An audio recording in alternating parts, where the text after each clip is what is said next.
রাজশাহীর বারিন্দ মেডিকেল কলেজে গিয়ে শিক্ষার্থীদের তোপের মুখে পড়েন বৈষম্য বিরোধী ছাত্র আন্দোলনের 4 সমন্বয়ক। এক পর্যায়ে তাদের চাঁদাবাজ আখ্যা দিয়ে কলেজটিতে অবরুদ্ধ করে রাখে শিক্ষার্থীরা।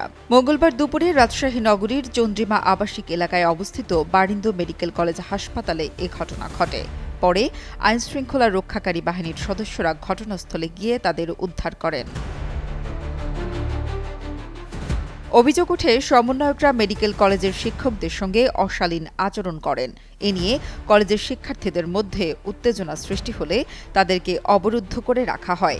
খবর পেয়ে সেনাবাহিনী সহ পুলিশ গিয়ে পরিস্থিতি শান্ত করে তাদেরকে উদ্ধার করে পুলিশের গাড়িতে তুলে সেখান থেকে নিয়ে যাওয়া হয়। এ সময় সাবেক পররাষ্ট্র প্রতিমন্ত্রী শাহরিয়ার আলমের বিষয়ে খোঁজ খবর নিতে সেখানে গিয়েছিলেন বলে দাবি করেন সমন্বয়করা। পরে আওয়ামীপন্থীদের মবের শিকার হন। এদিকে মঙ্গলবার সন্ধ্যায় এক সংবাদ সম্মেলনে লিখিত বক্তব্যে সমন্বয়ক গোলাম কিবরিয়া চৌধুরী মেশকাত মিশু বলেন, গত কয়েকদিন বারিন্দ মেডিকেল কলেজ থেকে আমাদের কাছে বেশ কিছু অভিযোগ আসে। সেখানে প্রতিষ্ঠানটির চেয়ারম্যান আওয়ামী লীগের সাবেক পররাষ্ট্রমন্ত্রী শাহরিয়ার আলমের বাবার আশ্রয়ে বেশ কয়েকজন আওয়ামী লীগের নেতাকর্মী কর্মরত আছেন। চলমান ডেভিল হান্ট অপারেশনে আইনশৃঙ্খলা রক্ষাকারী বাহিনীকে সহায়তা করতে আমরা সেখানে তথ্য সংগ্রহ করতে গিয়েছিলাম।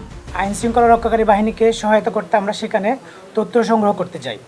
এই প্রক্রিয়ার অংশ হিসেবে আমরা প্রতিষ্ঠানের প্রিন্সিপাল চেয়ারম্যানের সাথে আলোচনায় বসি।